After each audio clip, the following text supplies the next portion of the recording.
Hey there, how's it going? Vladimir Donis here. So hey, today I want to go ahead and discuss a couple of things with you. Starting off, I want to discuss with you how I went from getting 10 leads each month to getting hundreds of leads each and every week.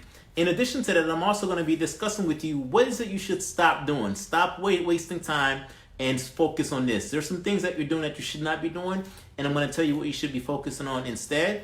The other thing that I'm going to talk to you about is there's a market feedback that you're getting. You're getting feedback from a specific marketplace, and that specific marketplace has the potential to destroy your specific business. I'm going to let you know what that marketplace is and how you should stop getting feedback from that specific marketplace. So those are some of the things that we're going to be talking about today. So, for me, I remember, a couple of years ago, I was in a job, and that specific job, I didn't necessarily feel fulfilled. So, because I didn't necessarily feel fulfilled, I felt as though I needed to kind of just do something different.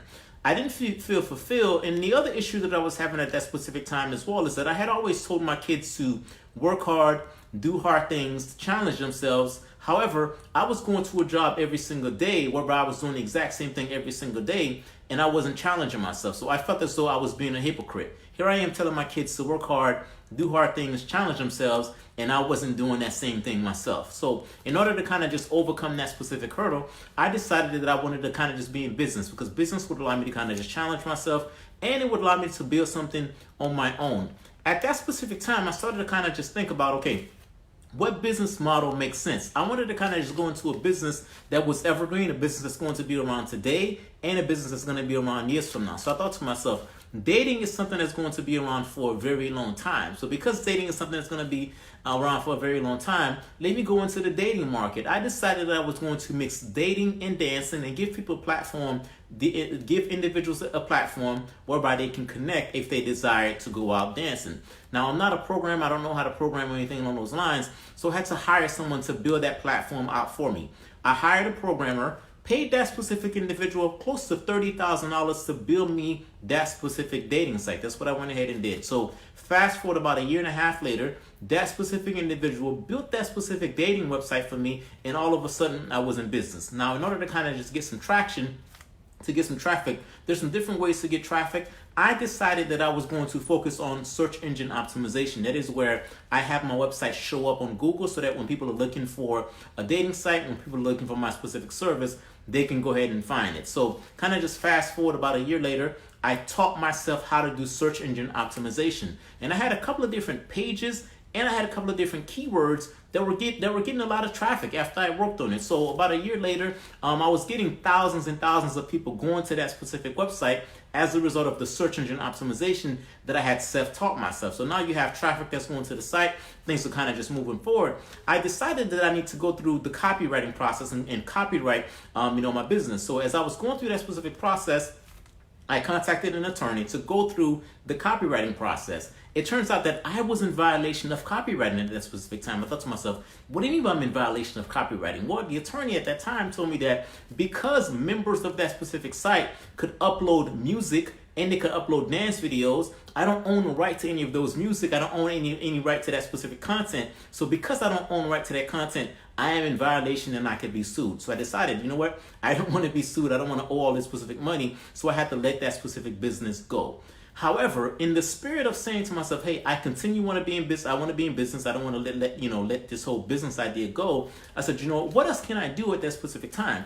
Then I started thinking and noticing that people was using their specific knowledge to go into business. So individuals who had a specific knowledge base, they was using that specific knowledge to go into business. And I thought to myself, well, I have learned how to do search engine optimization. Maybe I can use that specific knowledge and start to kind of just offer that specific knowledge to other business owners, and I can turn that into a business. So that's precisely what I decided to start doing. The first things I started to do is I decided that I was going to try to get some traction from Meetup. So what I decided to do is I was going to use Meetup to attract clients and then kind of just go from there. So one of the first things I did is that I decided to kind of just open up a meetup group around that specific topic. Now, when I opened that specific meetup group, Meetup launched that specific meetup group. What I noticed happened is that within the first week or so of us launching that specific group, I had between 10 to 15 members that joined. And then after that, what would happen is that I would go I would go weeks without getting any members. So what would happen is that the first week or the first 2 weeks of us launching of Meetup announcing that specific group, 10 to 15 members, and then I would get one member every single month. And I started thinking to myself, I cannot grow a business by just getting one member every single month. And then if you think about it, if you have a group of just 15 members, only one or two of those specific individuals are going to be really engaged. Only one or two of those specific individuals are going to go to the workshops and so on and so forth. So it just was not a viable option. Then I started to kind of just read up on the idea of niche marketing, and I thought to myself, okay, maybe I need to kind of just niche it down a little bit and just make it be niche specific and make it be business specific. So I started to kind of just go after business specific type groups. So I hosted a meetup for real estate agents, and I did one for multi-level marketing, I did one for coaches, I did one for authors, I did one for chiropractors, and every single time, Meetup would announce my specific meetup group. Within a week or so, I would get 10 to 15 members, and then after that, one member each month. And I thought, you know what, this is not a viable option. I cannot grow a business using that specific methodology. So for me, I needed to have a predictable way to kind of just drive traffic to my specific business so that people can know who I am, and then I can go ahead and ascend those specific individuals, up the ladder per se. So what I decided to do is I was going to learn, a different method to consistently and predictably get leads. And that method that I decided to learn was Facebook ads. And that is the method that I now use to get hundreds and hundreds of people and hundreds of leads every single week. That old method was just not viable for me in my specific business. So I had to kind of just learn a new way, and that new way for me ended up being Facebook ads. So now I use Facebook ads to generate hundreds and hundreds of leads to my specific business. Now, some of the things that you may be asking yourself is, what are some of the components? What are some of the things you need to have in place in order to make Facebook ads work for you and your specific business? Well, here are some of the things you need to have in place, and here are some of the things that you need to consider. You need to consider who your target audience is. Who is it you're trying to target? Who is that specific individual? What does that specific individual want? What is their end result? What is their end goal? You need to take into account that you need to have a lead magnet. So lead magnet is content, is information that you're giving to that specific potential audience in exchange for their contact information. You need to take into account, what is your specific sales process? Do you intend on making sales via the phone? Do you intend on making sales via a webinar? Do you intend on making sales via taking someone to a sales page? So those things you need to kind of just take into account.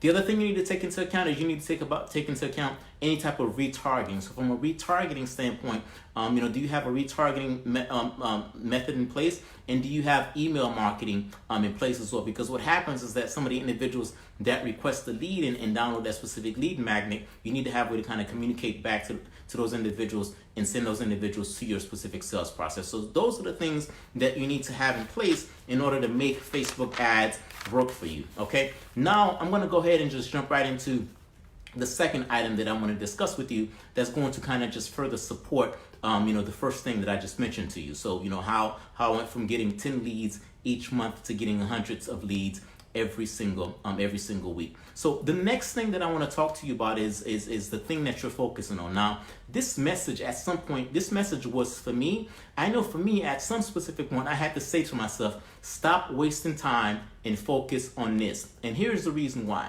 There's so many different things that you could be focusing on to grow your business, to get leads, and to get sales. However, there's one specific thing that you should definitely work on. Other things you should stop working on and work on this specific thing first. So what is this specific thing? When I think about it, you could be working on search engine optimization. You could be working on page optimization, off-page optimization. There's just so many different things that is calling to your specific attention. And what happens is that a lot of times, a lot of those things, may not necessarily help you move the needle, or you may be working on these specific things, outside of sequence. So when I think about any business really, they have an end result. So for me, my end goal is for me to kind of just get clients and for me to help those specific clients with lead generation and marketing. That's my end goal. However, I cannot just go to a specific client, go to a prospect, whether it be on Facebook, face-to-face, or wherever, and just say, hey, you know what, potential client, I can help you with lead generation. I can help you with marketing. Can you give me some money and I'll help you with those type of things? It doesn't work that way. So because it doesn't work that way, and things are not that easy, I wish it were, but things are not that easy, I have to think about, how do I reverse engineer the process and allow my prospect to take baby steps with me, to make micro commitments with me leading up to the sales process. So those are the things that I have to kind of just take into account. And when I think about those specific things, let me reverse engineer the process for you, so that way you can kind of just think about that for your specific business as well. The first thing that I think about is I think about engagement / awareness. So from an engagement standpoint, the first step in the process is that you have to engage. You have to make people aware of who you are and what your business is and what it is that you do. So for me, there's a couple of ways that you can do. There's a couple of ways you can go through. You can go about the engagement process. You can go about the engagement process by having video or by having written content. So as an example, for video, one of the engagement pieces of content that I have out there is I call out my target audience. I say, hey, are you a coach? Are you a speaker or a consultant, and you're looking to use video marketing to grow your specific business, but you don't know what to say? So now, why is that a piece of engaging content? It's a piece of engaging content because I'm calling out to my potential target audience, and I am telling them, hey, do you have a specific problem, and are you looking for a solution? What's going to happen is that piece of engagement content, there's some people that's going to see that piece of engagement content that's not going to engage with it at all. And I'm perfectly fine with that. It just means that specific individual is not for me. You're going to put out some pieces of content out there as well that says, hey, 6 steps to do X, Y, and Z. Here's how to achieve X, Y, and Z result. And people are going to ignore it. That's perfectly fine. So long as everyone doesn't ignore it, what you're trying to do is you're trying to find and engage with the people that are right for you.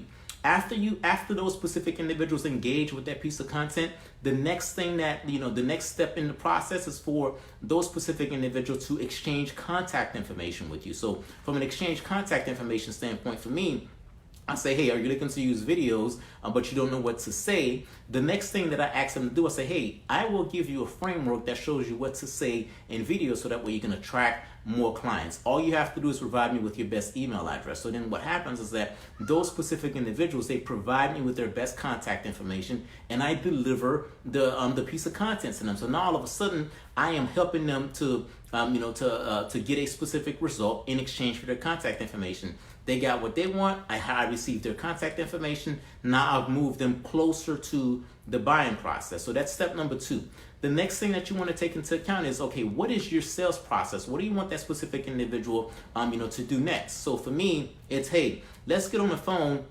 Let's outline a specific marketing strategy that's going to help you to grow your specific business. That's the next step of my specific process. So now, a portion of those specific individuals that download that specific lead magnet will take the next step with me. Some of them will, some of them won't, which is perfectly fine as well. 100% of the people will not, go to the next step of your marketing funnel, of your customer journey. That's perfectly fine, right? So then, after that, I jump on the phone with those specific individuals and I provide value to them. I tell them, hey, here's how you can grow your specific business. Here's how you can get this specific result. And then a certain portion of those specific individuals become a specific client. So as you can see, I've allowed those specific individuals to make baby steps with me, right? Baby steps in micro commitments at each step of the conversion process, at each step of the customer journey. Customer journey, meaning that, hey, someone don't have no idea who I am, to, oh, okay, this specific individual is providing me with tips and advice on X, Y, and Z, to here's the next step, and so on and so forth. So for you, the thing that you need to focus on, the thing that you should be focusing on, is you should be focusing on your customer journey, right? Do you have a journey from, hey, this person has no idea who I am, to, okay, this is who do you have awareness / engagement content that's out there? In addition to that, after the engagement / awareness content, do you have a way to kind of just have those specific individuals take the next step with you?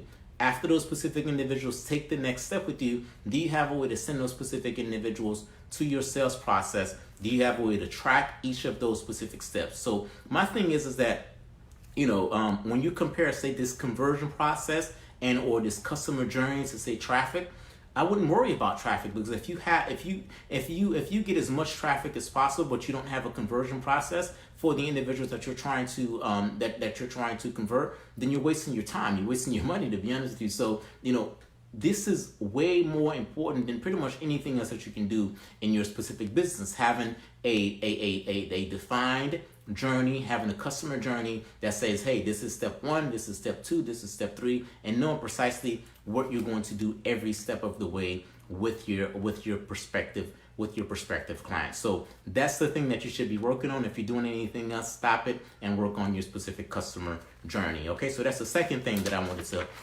to discuss with you today. All right, so now the third thing that I want to talk to you about is don't let this market feedback destroy your specific business. All right, so now what do I mean by that? So from a feedback standpoint, from the time that we're born, we have our parents who are put into place to protect us, to care for us, to provide us feedback. And man, might I say they do a very, very, very good job. Now, in addition to our parents, somewhere along the way, we start to kind of just, get friends. And some of those specific friends, because they may be wiser than us, they provide us with feedback and they provide us with love and support. In addition to that, you go to school, your teachers do that. In addition to your teachers, you have counselors. So you have all of these different people that are put into place to provide, to provide you with feedback. And those specific individuals, they do a very good job of providing you with love, support, and feedback. However, at some point,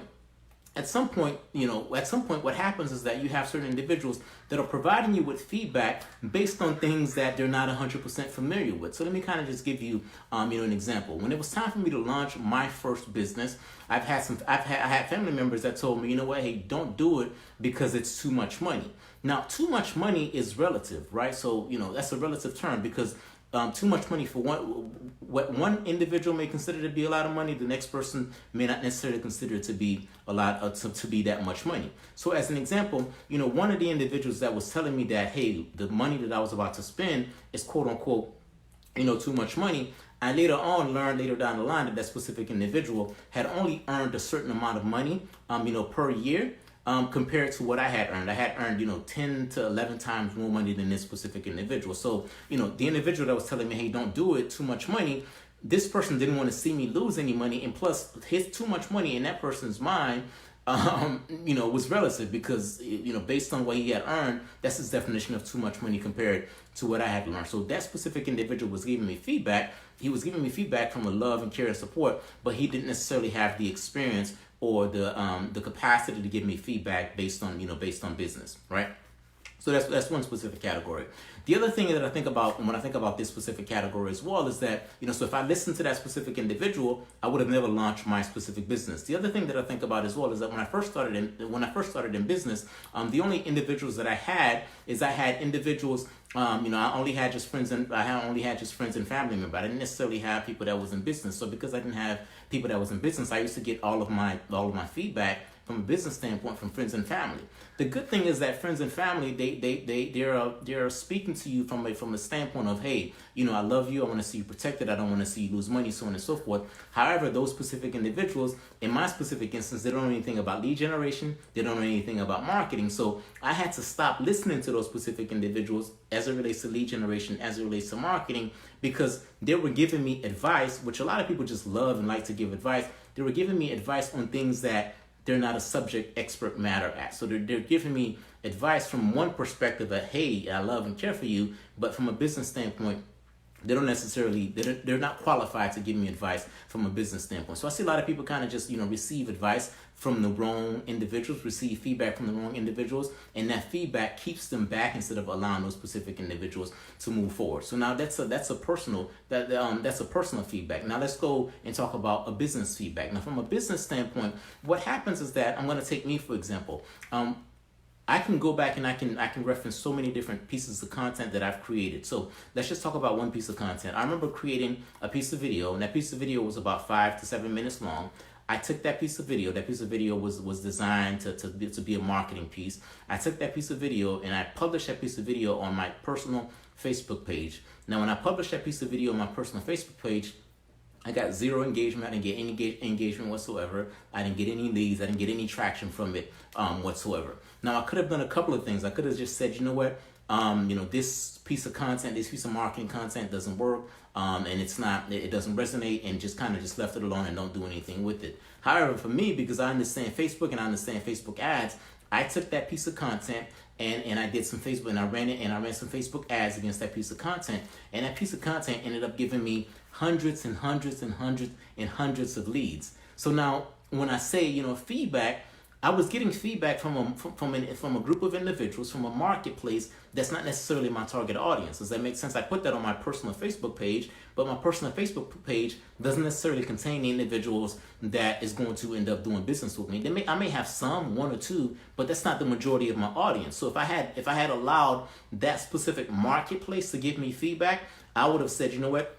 This marketing thing doesn't work. I would have said this piece of content, doesn't work, right? So what may be happening with you is that you may be getting feedback from a specific marketplace about your products and your services. That's not even your ideal client. I remember via my specific meetup, at one specific time, I had an individual that came to my specific marketing show, that came to my meetup, and that specific individual was in network marketing and had been struggling to generate leads and to turn those leads into clients. And essentially what I told this specific individual to do is, hey, create a lead magnet, and that lead magnet is going to attract your right client and your right prospect, and then you can eventually send those specific individuals up the specific up your value ladder per se. And I remember this specific individual telling me that they had spoken to someone about this, and that methodology doesn't work for their specific business. And the first thing I asked them is, okay, this specific individual that told you that it doesn't work, has this specific individual tried this thing for themselves? And her answer was no. This specific individual had never done this specific thing, but because this specific individual is someone that she looked up to, and that specific individual has influence over her, that specific individual pretty much talked her out of trying that specific methodology. And then I pretty much, at that specific time, from a personal standpoint, I had generated hundreds and hundreds of leads for network marketing. And what I did at that specific time is I opened up my dashboard and I said, you know what, I'm going to show you proof that this worked. I opened up my dashboard. I showed her the lead magnet that I had used. I showed her the hundreds of leads I had generated from this specific campaign. And I said, hey, here's proof that this stuff that I'm talking about does work for network marketing. It does work for multi-level marketing in that specific time. So essentially, I had to kind of just show her proof.